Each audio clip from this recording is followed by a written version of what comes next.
פרק? חטא פסקה ו'. זין. טוב, c'est bon? Donc, chapitre 8, paragraphe 7. העולם כולו מלא הוא הרמוניה. ההתאמה מאחדת. מפלסת בכל חדרי המציאות וחגביה. המוסר הפנימי ותביעותיו החזקות אינם נמשכים ובאים מאת קולם המאוחד של כל חלקי ההוויה. שכולם חודרים זה בזה, והנפש כולה היא מלאה בכולם ומחודדת בכולם. כל קציצה מוסרית, ברעיון, במעשה, בתכונה ובמזג, גורמת חתיכות חמות שמביאות איסורים רבים פנימיים לכל מערכי הנשמה. יסודם של איסורי רוח אלה הוא כוח המרעיד של סילוק אור החיים של הסידור הכללי של ההוויה כולה מצינורי החיים של הנשמה החוטאת. בכל מה שהנשמה היא יותר טהורה, היא מרגשת יותר את הרעדת מכאוביה. עד שתשקיט את כאבה בזרם של חיי התשובה, הנובעת ממקור העליון שהיא מאחה את כל הקרעים כולם. ומזלת תל חיים ההולכים ונשארים מכל תלונות ההוויה, אחד באחד ניגשו, אחד חלקי הנשמה שווה לתחייתה עליונה ברחמים רבים ובחדרת עולמים.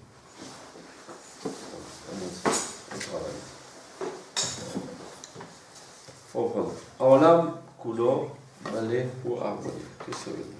Ce monde-là est en harmonie totale. On pourrait penser qu'il y a de manière hasardeuse toutes sortes de créatures qui vivent dans ce globe terrestre ou Irlande, dans tout l'univers. Grosse erreur, tout est calculé de la manière la plus minutieuse. Et s'il y aurait un déséquilibre quelconque, tout disparaît. Une harmonie parfaite dans ce monde qui a été fait par Dieu, bien que toutes sortes de choses totalement différentes, mais une complémentarité constante dans toute l'existence. L'exemple le plus typique est un orchestre philharmonique dans lequel on a l'impression qu'il y a toutes sortes d'instruments qui jouent des choses différentes. Et finalement, le tout ensemble donne une musique extraordinaire. Quel est construit notre monde? Une harmonie parfaite. Le chef d'orchestre, le créateur de cette musique, c'est Akadosh Baruch Hu. Atama Me'achedet, cette correspondance unificatrice, c'est-à-dire cette harmonie, Mefaleset, c'est-à-dire elle pénètre. Bechol Chedre Amitziut Bechagvea, dans toute l'existence, même dans tous les plus interstices de l'existence. Ça veut dire qu'il n'y a pas un seul point de l'univers qui n'est pas géré par cette harmonie. Amoussar Apinimi, la morale interne qui est dans l'homme, le plus profond de l'être humain, il y a une voix interne qui tend à le remaner de manière constante vers la morale.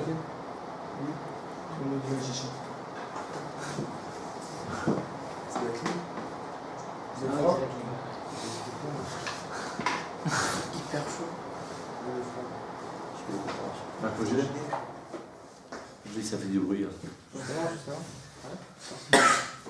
Très bien. Donc, Moussar Epidémie, d'où vient cette voix interne qui nous rappelle tout le temps à nous remettre sur le droit chemin, Utviotam, Achazakot, proviennent de l'écho de la voix unificatrice de toutes les partielles, toutes les parties de l'existence. C'est une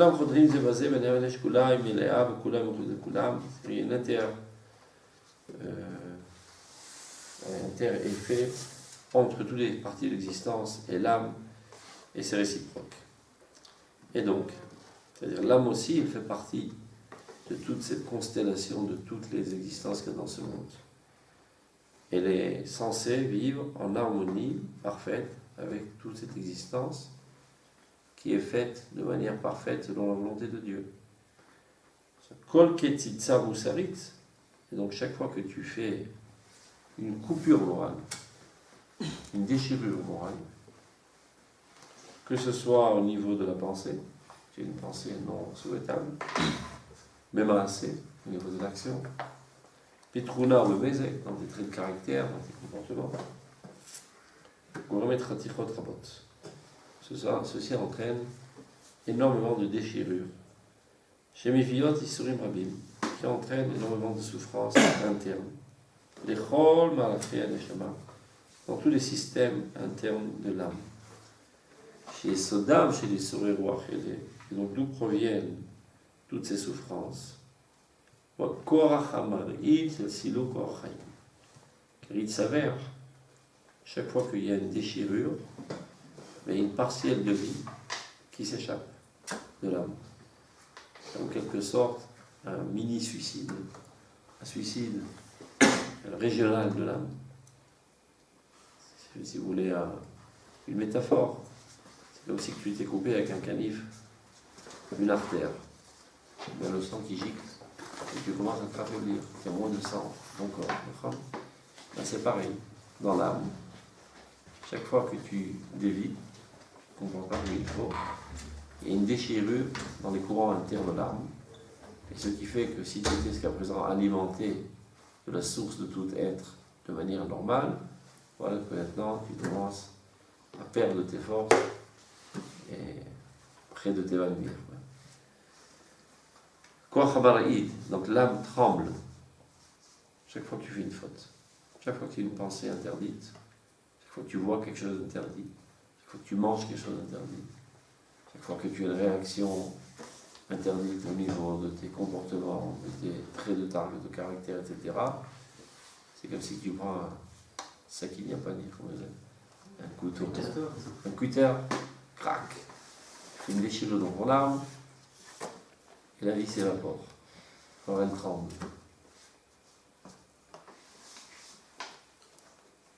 של סילוק אורח החיים, של הסידור הכללי של הוויה כולה מציוני החיים של הנשמה מפרטת. Donc toute la vie universelle qui pénétrait ton âme ne pénètre plus dans toute son intensité de cette âme fauteuse. Donc vous me direz, mais qui ressent cela?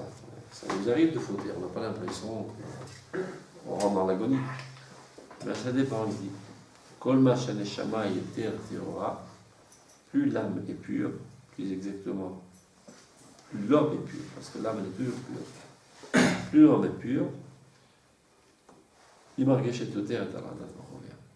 plus il ressent ces tremblements de souffrance. Ça veut dire, comme dans le corps, qu'il y a des partiels du corps qui sont mortes.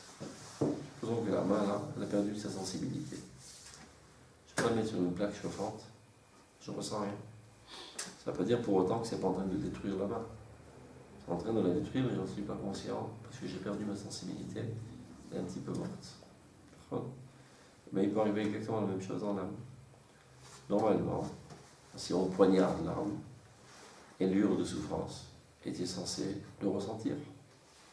Si tu ne ressens pas, c'est-à-dire tout simplement que tu as construit autour de ton âme une carapace si forte que tu n'entends plus les hurlements de ton âme et tu n'es pas conscient qu'elle est en situation critique, prête à rentrer dans une agonie profonde, ce qui veut dire tout simplement que la vie va être déconnectée et il y a un risque de mort.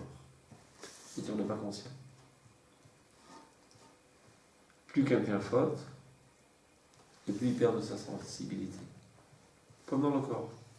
La première fois que tu marques sur du gravier, ben ça te fait mal à la plante des pieds. Deuxième fois un peu moins, troisième fois un peu mieux. Et si tu marches comme ça pendant un mois, tu ne ressens plus rien. Tu as développé une semelle en dessous de tes pieds et tu ne ressens plus rien. Alors tu dis, c'est super, je suis devenu plus fort. Non, c'est très très grave. Parce que si tu te fais piquer par quelque chose qui est empoisonné, tu ne te rendras pas compte et tu risques de mourir. Alors que quand il y avait encore ta sensibilité, à la moindre piqûre, tu vas t'en occuper de suite. Donc c'est pareil. Il y a des gens qui disent vous êtes des faiblards, les religieux. À la moindre chose, vous entrez en extase, etc. Et vous tremblotez devant la faute. Nous, on faute toute la journée, on ne ressent rien. Donc on est fort. On est viril.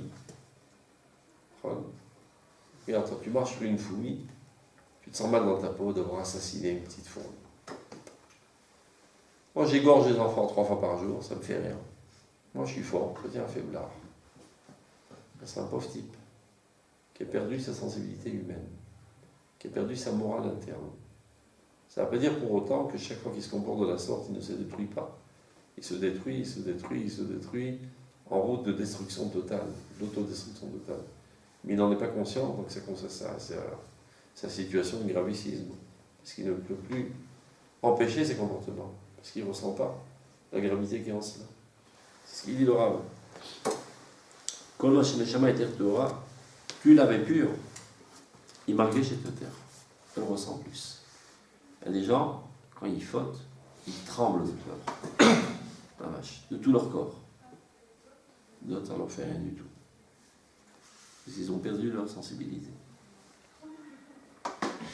Et de fait, ils ont poignardé leur âme, et le sang gicle de tous les côtés. Le sang de leur âme, qui est en fait la vie divine qui alimente cette âme, s'en déconnecte. Jusqu'à un certain stade, Mechalelea Motumat. Jusqu'à en mourir.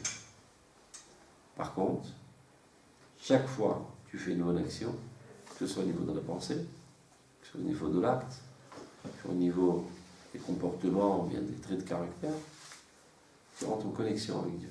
Mitzvah, en hébreu, ça veut dire tzevet, qui veut dire équipe, travail d'équipe. Tu rentres en contact avec Dieu. Dieu étant la source de vie, tu es alimenté par encore une portion de vie. Que tu en sois conscient ou pas, peu importe, c'est un fait. Un fait objectif absolu. Ashré, heureux, celui qui le ressent. Plus ta sensibilité est développée, plus tu en es conscient. Et alors, chaque fois que tu fais le bien, tu ressens une satisfaction profonde. C'est pas parce que tu es conscient au niveau de l'intellect que c'est un bon acte, alors je vais recevoir un bon point. C'est un fait. C'est un fait objectif absolu. Même si tu n'as jamais étudié la question, le fait même que tu te connectes au divin, tu as un surplus de vie. Et les mitzvot, asher yasot adam, vahai bahem, marqué dans le Chumash. Voilà les mitzvot que l'homme accomplira et il vivra par leur intermédiaire. Les mitzvot sont des robinets de vie. Chaque mitzvah, chaque midat tova, chaque conception juste que tu arrives à te rentrer dans le crâne suite à une étude, tu ouvres encore un robinet de vie et tu es alimenté de la source de vie. De fait, tu vas en grandissant, en intensifiant ton potentiel de vie. Et chacun verra, tu te vides de vie jusqu'à en être totalement vidé. Quand il n'y a plus de vie, c'est bien. Donc c'est ressenti aussi des tremblements. Tremblements d'âme, et des fois, quand on est assez sensible, ça se ressent ma marche comme des tremblements de corps.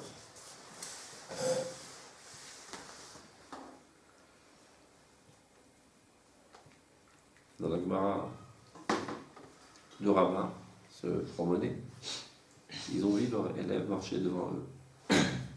Alors un des rabbins s'exclame envers cet élève, il lui dit « Hata'at » tu es un fauteur. D'où il sait? Il n'a pas vu fauter. Bahadou betzion chatayim. Les fauteurs ont eu peur à Tzion. Qu'est-ce que ça veut dire? Il a vu que cet élève avait un manque d'assurance. Il tremblait un petit peu. Il tremblait un petit peu par peur de la faute. La faute entraîne un manque d'assurance. un manque d'assurance en soi, en son nom. Confiance en soi. Un manque de confiance en soi. Ceux qui ont des yeux assez développés peuvent même savoir avec quel membre il a fauté. Car la faute a une influence sur le membre avec lequel tu as fauté. Et ça se voit sur le membre, pour ceux qui ont des yeux assez sensibles. Si tu as volé, ta main est sale. Je ne vois pas de tache. Je n'ai pas des yeux adéquats. Ceux qui ont des yeux assez pénétrants, ils voient la tache sur la main. Et de manière générale, quelqu'un qui faute se sent mal dans sa peau. Donc il tend à cacher le membre avec lequel il a fauté sans s'en rendre compte, de manière instinctive, tant qu'il est naturel. Après, il peut se la jouer, apprendre à présenter normal alors qu'il se sent très mal dans sa peau, etc. Parfois, par exemple, un petit enfant qui est encore tout à fait naturel, ben, quand il ment, ses yeux tremblotent, etc., etc., on le ressent tout de suite. Mais pas seulement un petit enfant. Ça peut être quelqu'un d'adulte qui a gardé sa pureté infantile. Et les grandes tzadikim voient ça de suite. Quels sont les membres avec lesquels tu as fauté? Je ne sais pas si vous vous rendez compte des fois, quand des gens font de la médisance, ils font comme ça, sans se rendre compte. Ils cachent le manque avec lequel ils fautent, sans se rendre compte. Je vais raconter une histoire. Une fois, mon maître, Rav Zuckerman, il racontait qu'un de ses enfants a volé à la maison. Je ne sais pas ce qu'il a volé, une tablette de chocolat, ou je sais pas, ou 10 francs, c'est rien. Non, donc la mère était ahurie du fait que son fils se vole, etc. Donc ils en ont parlé toute la journée, mais on ne savait pas c'était qui. On savait qu'un des enfants a volé quelque chose. Donc, alors le soir, il rentre à la maison, sa journée épuisante de chez horrible. La femme lui dit, une catastrophe aujourd'hui, un des enfants a volé. Et on ne sait pas c'est qui. Laisse-moi faire. Ils réunissent tous dans la salle. Et on rigole. On raconte des blagues, on s'amuse, on joue, on se met des coussins les uns sur les autres. Une ambiance très joviale, sympathique, très cool. Tout d'un coup, Rav Zuckerman hurle comme un fou. Qui a volé? Alors tout le monde, il avait parlé de ça déjà toute la journée. Tout le monde dit pas moi. Et un d'entre eux met les mains derrière le dos. C'est un gagnant. C'est ça le voleur. C'est lui le voleur. Celui qui a volé a honte des membres avec lesquels il a fait la faute et de manière instinctive, tant qu'il est encore naturel, il cache les membres. Ça marche toujours comme ça. Après, on peut apprendre à faire soi-disant, etc. C'est qu'on perd notre nature. Mais parce que il y a une sensation profonde de kishalon, d'échec, et une honte profonde de l'échec. Donc tu caches le membre. C'est la raison pour laquelle, pour l'instant, on cache nos membres sexuels. Parce qu'on n'est pas à la hauteur de s'en servir dans toute leur pureté. On faute. Normalement. Vayo Aromu, Veloïd Bochash, Adam et Chava étaient nus. Ils n'avaient pas honte. C'est de pas avoir honte. C'est un membre comme un autre membre que Dieu a créé. Et même quand ils avaient des relations sexuelles, il n'y a pas de quoi avoir honte. C'est une mitzvah. Continuité de l'existence de l'humanité. Quand tu mets tes tefilines, tu te caches, tu as honte. Dans le premier Péré-Lévia, tu te caches. Quel que c'est, tu ne fais pas Péré-Lévia avec la même pureté d'intention quand tu mets tes tefilines. Il y a une petite chute. Et toute l'humanité, dès lors, chute. Donc on cache. Sniout. On a honte. Là-dessus, quand on aura réparé la faute de Damarishon, on pourra à nouveau se promener sans se cacher. On n'aura pas honte. Maintenant, on a honte. Donc tous les membres dont on s'en sert, pas au niveau auquel on devait se servir, on les cache. On en a honte. On se sent mal. On ressent un malaise. Top, continue.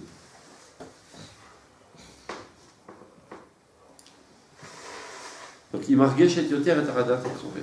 Plus cette âme est sensible, alors plus elle ressent le tremblement de ses souffrances. Jusqu'à quand elle est dans cette situation critique? Jusqu'à qu'elle arrive à calmer sa souffrance, par le courant de la vie de la Teshuvah. Teshuvah, on l'a expliqué à plusieurs reprises, qui vient de la source de la vie d'Akadosh Baruch Hu, c'est ce flux constant qui abonde dans ce monde et qui fait tout progresser. Donc quand tu acceptes de faire Teshuvah, c'est-à-dire que tu regrettes armement ce que tu as fait, en fait tu t'ouvres devant ce flux de Teshuvah. Et maintenant, miraculeusement, qu'est-ce qui fait ce flux de Teshuvah? Pénètre les artères et les veines, il trouve tout seul où est la déchirure, et il colmate la déchirure. Vous connaissez ça? Il y a des... Comment ça s'appelle? Ils ont inventé un truc pareil pour les... Taker. Quand il y a un trou dans le plat, on dit ça en français. Ah, Une crevaison. Une crevaison. En fait, ils ont pensé à un truc pareil. C'est une sorte de pompe que tu mets dans le truc qui gonfle. Ça rentre, ça trouve tout seul le trou, et ça colle.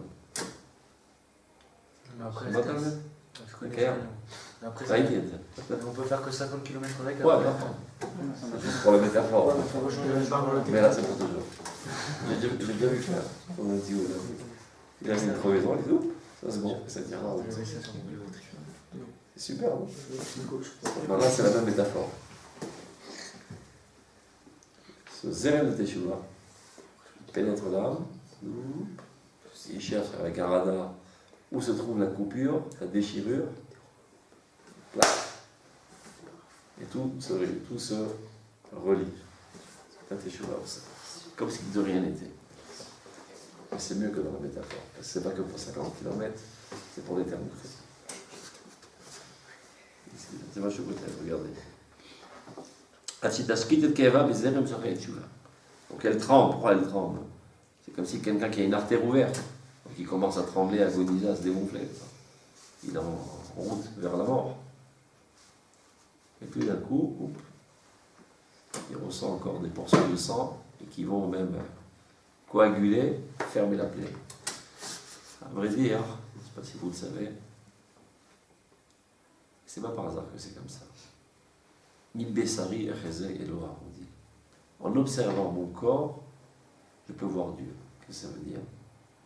Ça veut dire en faisant une analyse des processus physiologiques de mon corps, je peux faire une extrapolation et comprendre comment que ça se passe dans l'âme.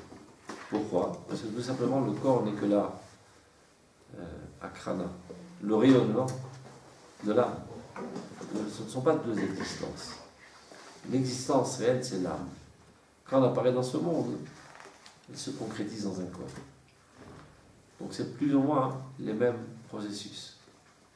Vous savez qu'il arrive des fois qu'il y a une hémorragie cérébrale. Suite à quoi une hémorragie cérébrale? Il y a un vaisseau qui est éclaté. C'est pas drôle. Tu peux devenir paralysé, perdre la parole, perdre la mémoire, perdre tout. Et jusqu'à en mourir, si ça continue à couler à flot, donc, il arrive parfois de manière miraculeuse que le sang sort, mais il n'a pas où sortir parce que c'est coincé. Alors le lachatz, la pression du sang elle-même, se recoagule et referme le vaisseau. Et le sang de l'intérieur aussi ferme. C'est comme une Madbeka, ça s'abîme à la limite. Et ça recoule. La vie elle-même se remet en place par le corps elle-même. C'est auto. Les fois atzmanite. Et bien là aussi c'est pareil, avec la teshuva. Dès que tu as fauté, au moment même où tu as fauté, la teshuva est déjà enclenchée. Le processus de la teshuva est déjà enclenché. C'est à savoir si tu vas lui permettre de continuer ou le bloquer. Ça veut dire, au moment même où tu fautes, tu es déjà agressé par ce flux de teshuva qui se traduit chez toi en pensées qui te disent ce que tu as fait c'est pas bien, reviens sur le bon chemin, etc., etc. Toutes sortes de pensées dans ce sens. Tu peux t'ouvrir à ces pensées, les laisser te pénétrer et faire leur travail, de colmater toutes les déchirures qui ont eu lieu, ou bien décider de leur flanquer la porte au nez, ne pas vouloir écouter ces pensées, tu les jettes dans ton subconscient et tu continues à t'entêter, à fauter. Tant pis pour toi. Cette réfoua qui était plausible s'est arrêtée à cause de ta mauvaise volonté. Alovat, donc, Hachitashkit, jusqu'à quand on va trembloter comme ça, jusqu'à quand on va calmer sa souffrance par le courant de la vie de la Teshuvah. Anovat mimakor elion, qui découle de la source la plus suprême, qui est la source divine, Shim me'achad kol ha'chaim kulam, qui arrive à recoller, à ressoudre, à recoudre toutes les déchirures de ton âme qui ont eu lieu suite à tes fautes.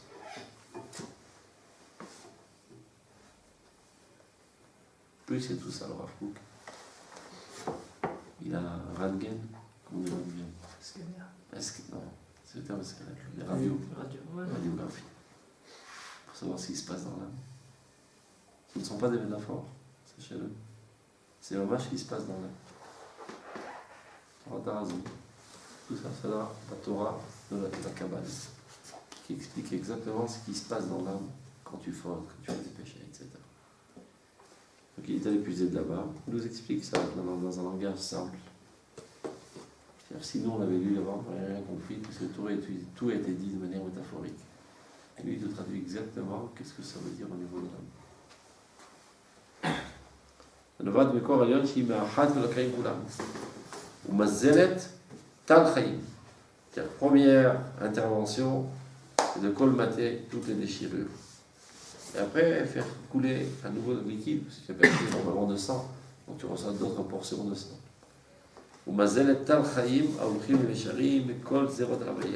Qui proviennent de toute l'existence de laquelle tu as été déchiré par ton comportement.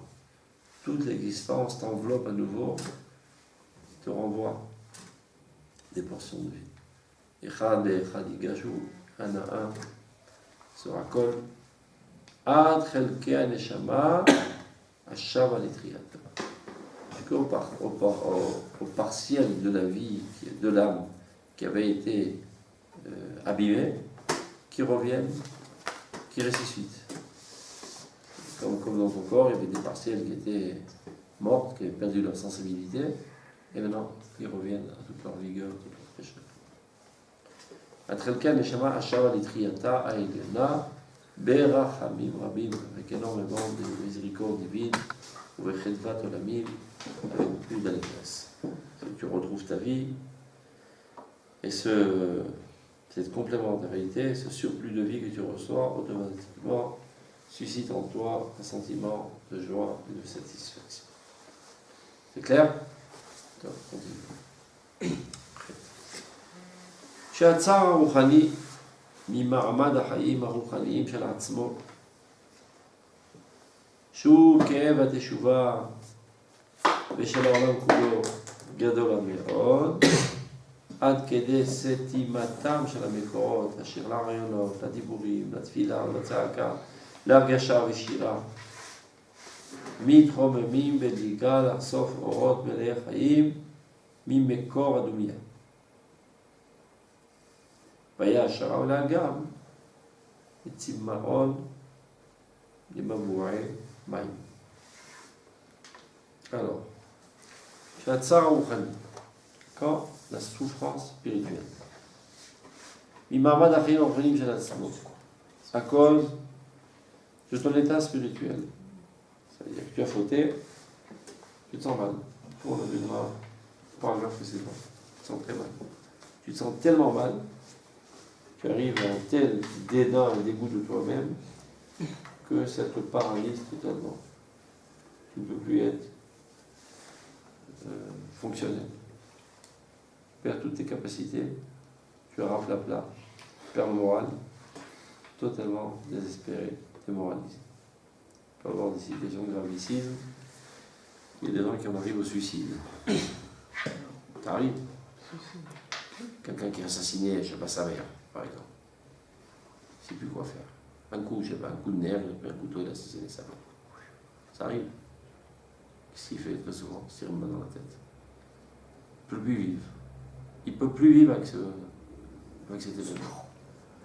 Donc ça, c'est des cas Teshuva critiques. sur ça Hein? Il y a une teshuva sur ça. Pour tout, il y a une chose. Ouais. Non, bien sûr. Hein? Oui, oui, bien sûr. Pourquoi tu demandes? Non, non, comme ça. Tu Non, fais peur, ça là. fait... Ah non, comment ça fait bizarre. Il y a des teshuva, ça fait sa mère. C'était seulement d'attente. Non, mais ça fait bizarre. Pour la bannière. Hein? C'est lourd. Top. T'as vu la caméra. Donc, je donne ça comme exemple pour comprendre les cas critiques, mais même dans des cas moins critiques que cela, quand quelqu'un a fauté des fautes gravissimes, eh bien, il est totalement neutralisé. Il ne peut plus rien faire. Il y a tellement un dégoût profond de soi-même. Mais qu'est-ce que je vais faire? Il rentre au bas du drache, il se sauve. Et tu as toi, ce que je fais. Il commence à prier, il entre de lui-même, il arrête de prier. Il va au travail, à quoi ça sert de travailler après ce que j'ai fait? Et ainsi de suite. Et ils sont dans le désespoir total. Évidemment, ce n'est pas ce qu'il faut faire. Le Rav ne parle pas de manière normative de ce qu'il faut faire, mais il parle de manière descriptive, de ce qui arrive parfois. Alors comment s'en sortir d'une telle galère? Ça arrive. Les gens, ils arrêtent de vivre. Ils se jettent dans le lit et ils dorment. D'ailleurs, quand vous voyez quelqu'un qui dort trop, ça prouve qu'il est mal dans sa peau. Il n'est pas normal. Quelqu'un de normal ne peut pas dormir. Parce que dormir, c'est arrêter de vivre. C'est un petit peu mourir. Pourquoi tu bouges du monde? Non, c'est normal, bien sûr, non, vous avez raison. Non, mais est-ce que quand on fait une grasse mat, c'est pareil? Comment? C'est pareil, c'est parce que tu es tellement ennuyé de la vie que tu préfères t'échapper dans ton lit. Si tu aimais la vie, eh ben, la première occasion, tu sauterais du lit. Et si la vie est barbante, elle manque de sens, à quoi on se lever? Laissons-nous mourir entre les couvertures. À tel point que finalement, on meurt carrément. Bon, il y a un lit un peu plus profond, ça s'appelle une tombe. Et une bonne couverture, ça s'appelle de la poussière et de la terre. Et ça ressemble à un lit, une tombe. Tous les nuits, on va un petit peu mourir. Heureusement, on ne devrait pas dormir. Le fait qu'on va dormir, c'est par manque d'activité. Donc l'âme, elle étouffe.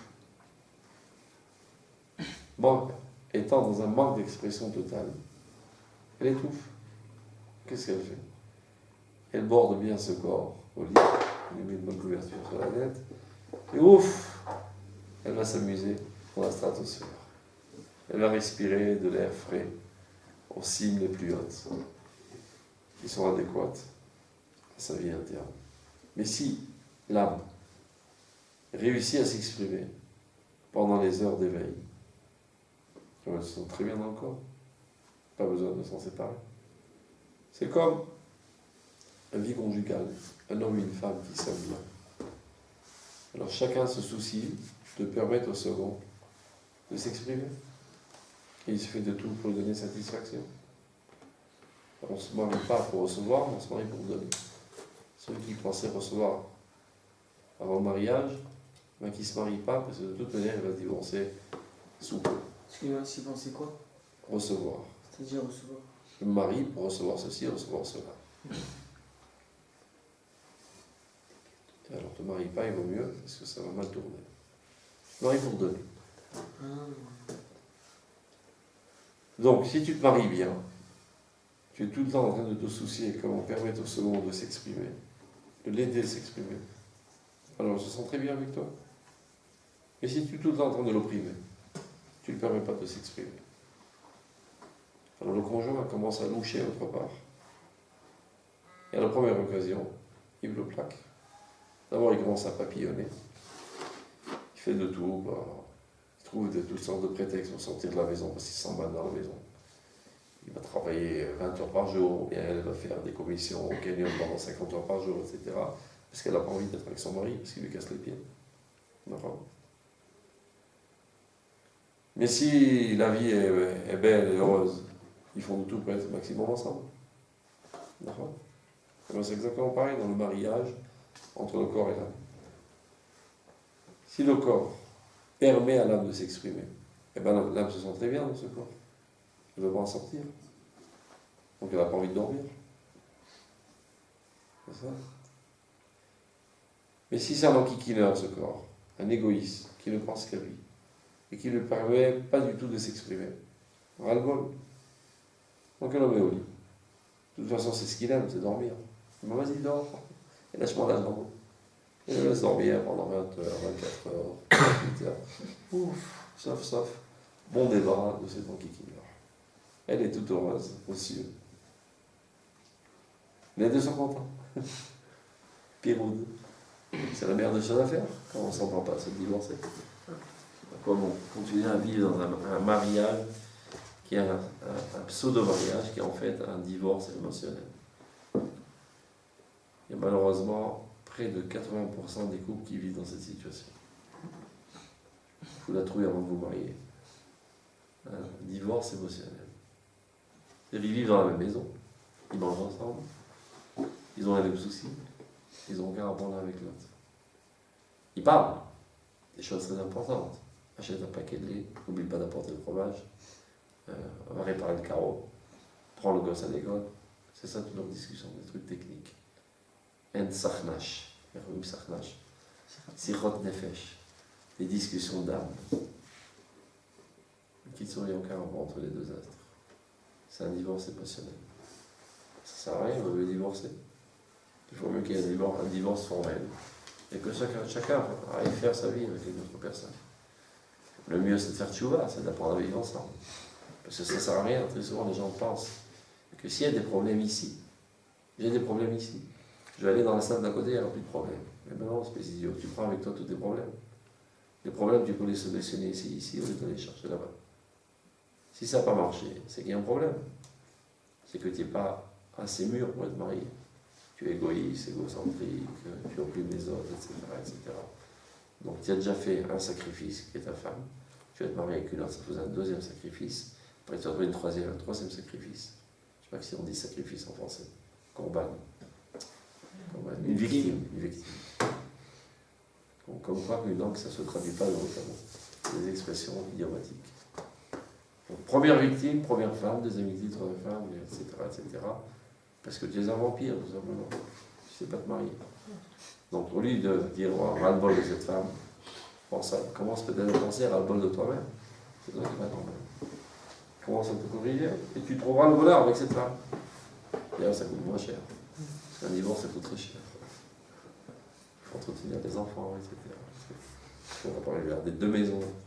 C'est la galère. Donc, mariez-vous bien. Et pour bien se marier, il faut se préparer au mariage. À quel âge on commence à se préparer au mariage? 18 ans. 18 ans. 18 ans. Et plus jeune. 19. C'est mal barré. On se remplace la meuf et après on se présente. On commence à se préparer au mariage en maternelle. Hein? En classe de maternelle. Ah, je sais pas, je peux pas. C'est tout le temps ça la remise en cause, c'est On va dire Ah, le mariage avec la chicha. apprendre à vivre en société. C'est le rôle de la cadénette, d'apprendre aux gens à se marier. C'est vrai qu'un gosse, il est en train de jouer, par exemple. Il y a un gosse qui est en train de jouer avec son truc, il est content. Il y a l'autre qui passe à côté. Il ne le voit même pas, il n'existe pas, il est transparent. C'est même pas qu'il le pousse et qu'il le pique. Parce que je ne vais pas priver ce truc. Yo. C'est très drôle à voir. Très très drôle. Égocentrique. Je suis le centre de l'univers. Il y a toutes sortes de bizarres autour de moi qui me dérangent. Mais il y a comment qui existe. Et tous les gosses, comme ça, quand ils naissent. Faites l'expérience. Vous avez des neveux ou des petits frères tout petits? Tiens, des neveux. Non, de quel âge? Quel âge ils ont? 3 ans. Super. Ils parlent? Ouais. Ils ont combien dans la famille? Combien de frères? 3. 3 frères. Non, 2 frères et une sœur. Tu vas lui poser la question. Combien de frères vous êtes? Il va te dire 2. Tu comptes 1, 2, 3. Combien de frères vous êtes? 2. Tu recomptes 1, 2, 3. Tu lui reprends la question. Combien de frères vous êtes? 2. Vous savez pourquoi? Lui, c'est pas un frère. Lui, il est lui. Et il a des frères. Il a un frère, il a une sœur, il a un père, il a une mère, il a un Dieu, il a un monde, tout lui appartient. Il est le centre du monde. Et tous les enfants commencent leur vie de cette manière. Alors, il y en a qui restent coincés comme ça jusqu'à l'âge de 80 ans. Ils ont grandi en âge, mais ce sont le même âge mental que la maternelle. Quand est-ce que tu commences à être quelqu'un de normal? Quand tu comprends que tu es un petit boulon totalement insignifiant dans l'univers. Alors tu commences à être important. Quand tu comprends que ce monde est constitué de toutes sortes de choses, entre autres, tu sors de ton ego et tu es capable de te regarder de l'extérieur comme un des individus dans l'existence. Alors tu te juges de la même manière que tu juges les autres. Donc de la même manière que tu comprends que ce serait pas sympa en plein l'ego, peut-être tout d'un coup il y a une main qui rentre, qui te prend tout le truc, mais tu ne feras pas la même chose. Il y a des gens qui ne sont pas capables de le faire. Tu donnes un bout de chocolat à un gosse. Prends un chocolat, il est content. Il vient à l'autre, il dit, tu peux donner du chocolat? Non, c'est un mot. Donne-lui, il veut du chocolat, etc. Non, pas donner. Il ne veut pas. Top. Le lendemain, tu fais le contraire. Tu lui donnes alors du chocolat. Tu dis, je veux du chocolat. Donne-lui du chocolat. Mais je veux du chocolat. Moi aussi, je veux du chocolat. Ouais, mais toi aussi, hier, quand il y avait le chocolat, tu lui as pas donné le chocolat. Quel rapport? Parce qu'hier, c'était à moi. Ben, mais lui aussi, aujourd'hui, c'est à lui. Mais quel rapport? Moi aussi, je veux du chocolat. Alors toi, tu perds totalement la boussole. À un certain moment, tu pètes tous les plombs et tu t'énerves. Mais il n'y a pas de quoi s'énerver, il ne comprend pas, tout simplement. Toi, tu es adulte, tu es capable de comprendre les choses de manière objective. Un petit enfant comprend tout de manière subjective. Exemple typique. Un petit enfant, il fait comme ça. Par contre, tu ne me vois pas. Comme lui, il ne te voit pas, il est persuadé que tu ne le vois pas non plus. Il analyse tout en fonction de ce qui passe par lui. Il est le centre de l'univers. Pourquoi tu rigoles? Ça te rappelle des situations ressemblantes. Mais ce n'est pas seulement les petits enfants. Des gens adultes qui réagissent de cette manière. Ils sont encore des petits enfants. Des gens comme ça ne peuvent pas se marier. S'il te reste un bribe de ce comportement, ne te marie pas encore, tu n'es pas prêt. Ça va vite sauter sur des... Tu vas sauter sur des mines très rapidement. Le jour où tu comprendras et tu réagiras de manière objective, de savoir t'auto-analyser de la même manière que tu analyses les autres, tu es capable de te marier. Et même, ne crois pas que tu es au summum de la perfection de cette compréhension, c'est un minimum vital pour commencer à se marier. Et le mariage, au fur et à mesure où tu vis une vie de mariage, t'éduque dans ce sens, à vivre en sociabilité. Et le jour où tu seras capable de vivre en parfaite harmonie avec ta femme, tu peux commencer à sortir dans la société. Tu es sortable. Avant ça, tu es insortable. Si tu es capable de vivre en harmonie avec ta femme, tu peux vivre en harmonie avec n'importe qui. Encore une fois, pas parce que ta femme est un monstre, mais tout simplement parce qu'il y a beaucoup plus de friction. 24 heures sur 24. C'est pas comme un copain. Des fois tu le lâches, des fois tu le refais, quand tu n'as pas envie, tu t'éclipses, etc. Pas t'éclipser ta femme. C'est comme une censure, tu ne lâches pas la jambe. Toi aussi tu ne lâches pas la jambe. On vit ensemble tout le temps. C'est pire que ton âme. Vous n'avez pas fait les tirs au bout encore. Ça va passer quoi encore? C'est l'angoisse, la dire au bout. Tu as tout le temps cette angoisse de doubler ton âme quelque part, quand tu rentres 7 ans en tôle. Tu dors avec, tu te douches avec, tout avec, etc. Mais ta femme c'est encore pire. Donc si tu as appris à vivre en harmonie avec ta femme, tu peux vivre en harmonie avec tout le monde. C'est bien. On va parler de tout ça. Les gens qui dorment. Ah, le machal, du corps et de l'âme. Donc, dans un couple harmonieux, une vie de conjugalité normale, chacun des membres du corps de ce couple se soucie de permettre au second de s'exprimer de manière optimale. C'est ce qui s'appelle ahava, amour. Malheureusement, les gens ont subi un lavage de cerveau, ils ont été ravagés de la cervelle à cause de toute la littérature mensongère, à cause de tous les films mensongers, etc. Ils pensent que l'amour, c'est recevoir, c'est consommer. Et après, le lendemain du mariage, ils se rendent compte que c'est pas exactement comme ils avaient vu dans les films. Donc ils se disent, cette femme c'est une sorcière. Elle ne ressemble pas à ce que j'ai vu dans les films. Et ils commencent à l'accuser, à la culpabiliser, etc. Et tout saute en l'air, et vice versa dans les deux sens. Parce que tout ça est basé sur un mensonge. Dans la littérature moderne, c'est quoi j'aime? J'éprouve une sensation agréable quand il est en proximité. Donc, qui tu aimes? Qui tu aimes? Tu l'aimes elle? Ou tu t'aimes toi? Tu aimes cette sensation d'être amoureux? Tu aimes cette sensation d'être amoureux? Et tu t'en fous pas mal d'elle. Et à la seconde même où elle ne te procure plus cette sensation, tu la jettes au chien. Parce que tu t'en fous d'elle. Quand quelqu'un il dit « Oh poisson, poisson, combien je t'aime », il le dévore. Le poisson dit « Si tu m'aimes tellement, jette-moi à la mer. Tu aimes ton estomac.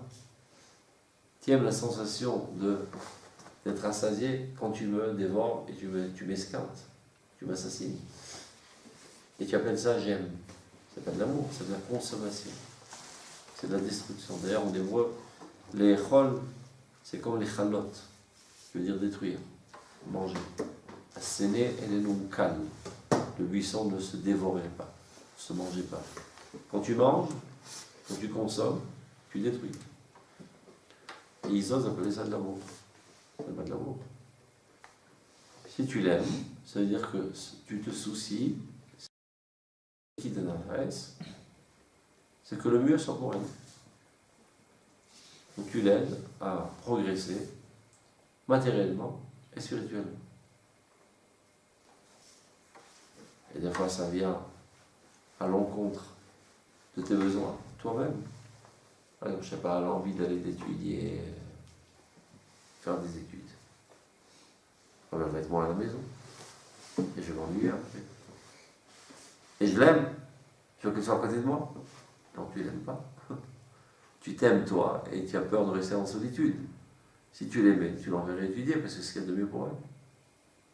Ouais, mais je vais en souffrir. Et alors? Ou bien une maman qui dit à son fils, mon fils, je t'aime, ne va pas en Israël.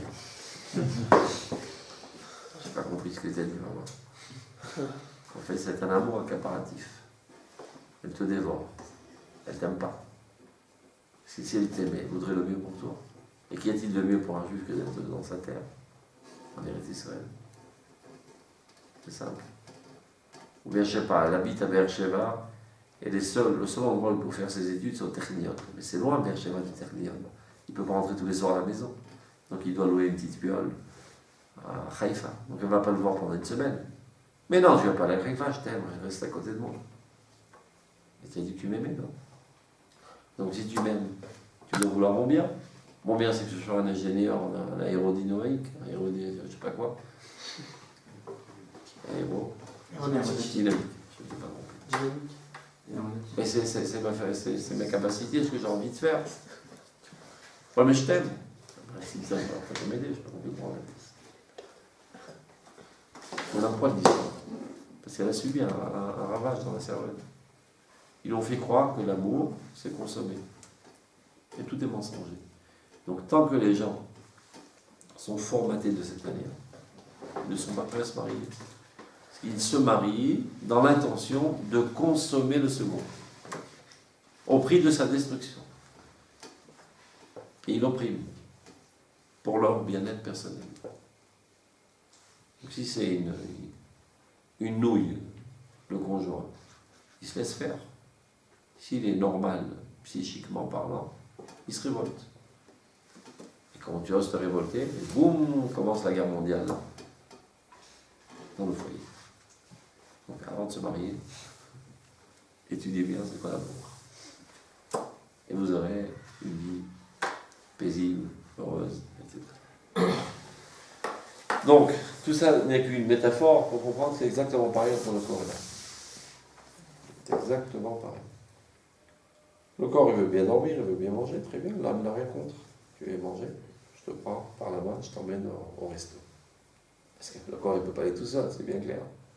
Qui c'est qui entretient le corps pour ne pas qu'il se dégonfle? C'est l'âme, c'est la vie qui se trouve dans ce corps. Tu veux bien manger? Plaisir. Je viens avec toi, je ouvre le frigidaire, je prépare avec toi une omelette. Vas-y, mange, bon appétit. Tu es content? Bon, encore plus. Une satisfaction intense de te voir sourire.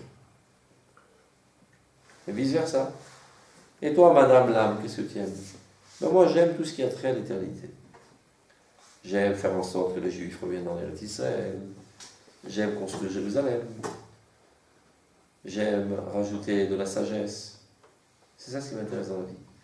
Pas de problème. Je viens avec toi, dit le corps. Oui, il faut aller au Beth Midrash, je viens. Je m'assois, je reste tranquille, je ne dérange pas. Vas-y, étudie.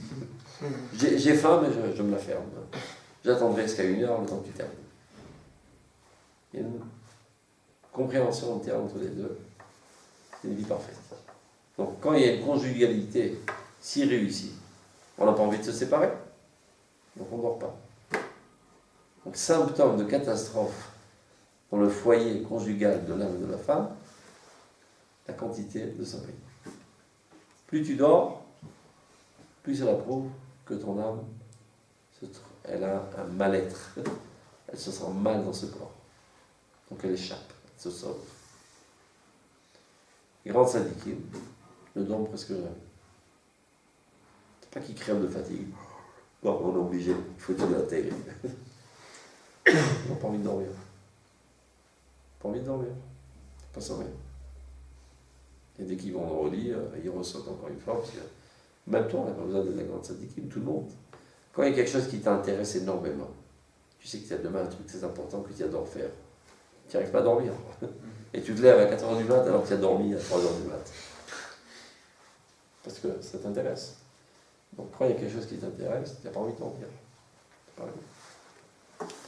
Maintenant, Kesha Tsara Ruchani, quand la souffrance spirituelle, Mima'amad Achayim Aruchanim Shelatzmo, à cause de ton état spirituel, tu as fauté, tu es sale. Shukev Atshuva, qui n'est autre qu'en fait la souffrance de la Teshuva. Mais Shel Haolam Kulo, et en fait c'est la souffrance de tout le monde. Tout le monde en souffre de ta faute. Gadol Adbeot, comment cette souffrance est très très grande. Ad Kedestimatam Shelavekorot Hashamayla, à tel point que cela bouche toutes les sources des pensées, de la parole, de la tfila, de la tzaka. Je suis totalement paralysé, neutralisé, je ne suis pas capable ni de penser, ni de parler, ni de prier, ni d'hurler, ni de ressentir, ni de chanter, rien du tout. Alors qu'est-ce qu'il faut faire, dit le Rav? Cette situation critique, tu ne peux plus rien faire.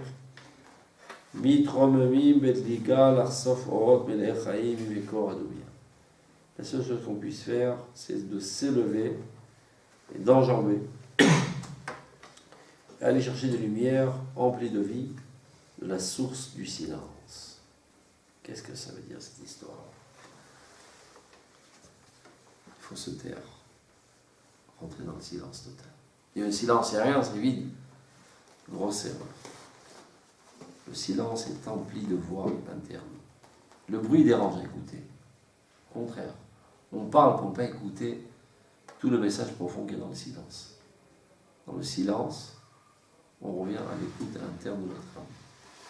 Et c'est de là qu'on est réalimenté. L'Echa Doumia Teila, on dit envers Dieu. La louange la plus grande qu'on puisse dire envers Dieu, c'est de se taire. Car tout mot qu'on dise, qu'on puisse dire, un mot en hébreu, ça se dit mila. Mila en hébreu, la chaîne la moule, qui veut dire couper. Ça coupe, ça restreint. C'est ça et pas autre chose. Tout ce qu'on peut dire envers Dieu va restreindre la divinité, va définir les dévoilements divins, alors qu'il est infini. Donc on devrait se taire. Non, mais Dieu nous a ordonné de dire si ce n'est que lui nous a dit que telle doit être notre approche envers lui, on se tiendrait devant lui dans un silence total. Pas par faiblesse, mais au contraire. On tremble en Tovlid, on tremble dans la grandeur de l'existence avant son expression. Comme quand tu penses. D'abord, en tout, une pensée trouble, mais très très très large. Une pensée très floue et très grandiose. Elle est tellement grandiose que tu ne peux pas la saisir. Pour que tu puisses la saisir, tu es obligé de la miniaturiser. Alors, elle te rend dans le crâne. Après que tu l'as plus ou moins, tu l'as définie, alors tu essaies de l'expliquer. Pour pouvoir expliquer cette pensée, tu es obligé de la miniaturiser davantage. Après, ce que toi tu as écouté et compris de tout cela, c'est encore une miniaturisation. De la manière qu'il y a une chute constante. C'est la raison pour laquelle explique le Rav dans le livre qui s'appelle son livre de Kabbale. Ça va revenir. Comment on dit enseigner en hébreu? Les Aleph. Les Aleph. Aujourd'hui, en hébreu moderne, les Aleph, c'est-à-dire bonté. Et en hébreu du Tanakh, Ani Alefra Chorma, c'est-à-dire je t'enseigne la Chorma. Ulpan, c'est ce qu'il y a sur le mot Ulpan, l'endroit dans lequel on enseigne. C'est pour ça que le mot enseigner se dit les Aleph. Les Aleph, c'est le Lachon Elef. Elef qui veut dire 1000. Ça veut dire, il y a une pensée très large qui vaut 1000 kilowatts de pensée. Ouais, elle ne rentre pas dans ton crâne, il est trop petit. Oups, tu l'as réduit à 100 kilowatts. Après, exprimer cette pensée, ta langue n'en est pas capable. Il n'y a pas de mots assez larges, parce que le mot, la moule, tort. Donc je suis obligé de la réduire. Il ne reste plus que 100. C'est tombé de 1000 à 100 à 10. Après, quand je te transmets, ce que tu as capté de tout ce que j'ai dit, tu es tombé à 1. C'est pas mal ça alors. De 1000, on tombe à 1. À cette allure, on ne va pas aller très loin. Pas grave. C'est ce qu'il y a. Si tu veux plus que 1, il n'y a qu'à penser 100 000. Il en aura 10. C'est-à-dire, si tu n'es pas content du niveau de tes élèves, mon pote, il n'y a qu'à grandir. Au lieu de toi, en tant qu'enseignant, te suffire de 1000, grimpe vers 10 000, grimpe vers 100 000, grimpe vers 1 million. Alors tes élèves seront à 100. Super, ils étaient à 0, ils sont à 100. Il y a une transformation qui s'est faite, une progression de l'existence. Et plus les tzadikim sont grands, plus leur influence est grande, sans faire de longs discours. Ce ne sont pas des mots qui influent, mais la vitalité qui est en eux, la sainteté qui est en eux. Quand il y a un rabbin en dessous, eh ben, il peut dire des centaines de discours, ça n'a aucune influence sur personne. Quand il y a un rabbin qui est très très très saint, très grand, très grandiose, très noble, très idéaliste, il dit un demi-mot, tout le monde se sent sensibilisé. Et pourtant, lui, il a parlé plein, lui, il est tout petit. Ouais, mais dans ce petit flacon, il t'a envoyé du tonus à 100 millions de watts. Bien qu'il y ait eu une chute d'un millier, il reste quand même 1 million de watts après la chute, parce qu'il se trouve déjà 1 milliard dans ses conceptions. Donc il faut tout le temps grandir et grandir et grandir. Ne pas pleurnicher tout le temps. C'est dommage qu'il y ait de la chute de tension. Mais c'est pareil comme la centrale électrique. Il y a énormément de chutes en route. Quand ça passe par tous les fils, ça vient depuis les Oranan jusqu'à Beersheba. En route, il y a de la chute de tension. Donc ils savent par avance. Donc ils font déjà 100 fois plus pour que finalement ta télévision, ton marché, encore pire, c'est pas grave, puisse s'allumer. Il n'y a pas de choix. C'est comme ça que ça marche. Donc à Doumia, Donc on a l'impression que c'est une doumia, un silence. C'est là où il y a l'intensité la plus grande. Donc quand on est coincé dans une situation pareille de désespoir, ça ne sert à rien d'effort. D'abord, on n'est pas capable d'en parler, rester dans le silence total, écarté de tout le monde, se laisser baigner dans l'infini. Et ceci ramène en nous une intensité de vie qui nous remettra sur les pieds. Ce qu'ils appellent les chassidim de doute. Veya Sharav Lagam et Simon de Mobremaïm. Et donc c'est là la source. Sharav, c'est un vent chaud. Donc après un vent chaud, c'est la sécheresse totale. Non, cette sécheresse se transformera en lac. On a l'impression que le silence est vide, puisqu'il est rempli de fraîcheur. Et Tsimaron, même cette soif, les Mabouaïmaïm, se transformera en flot d'eau. Tov. Bravo.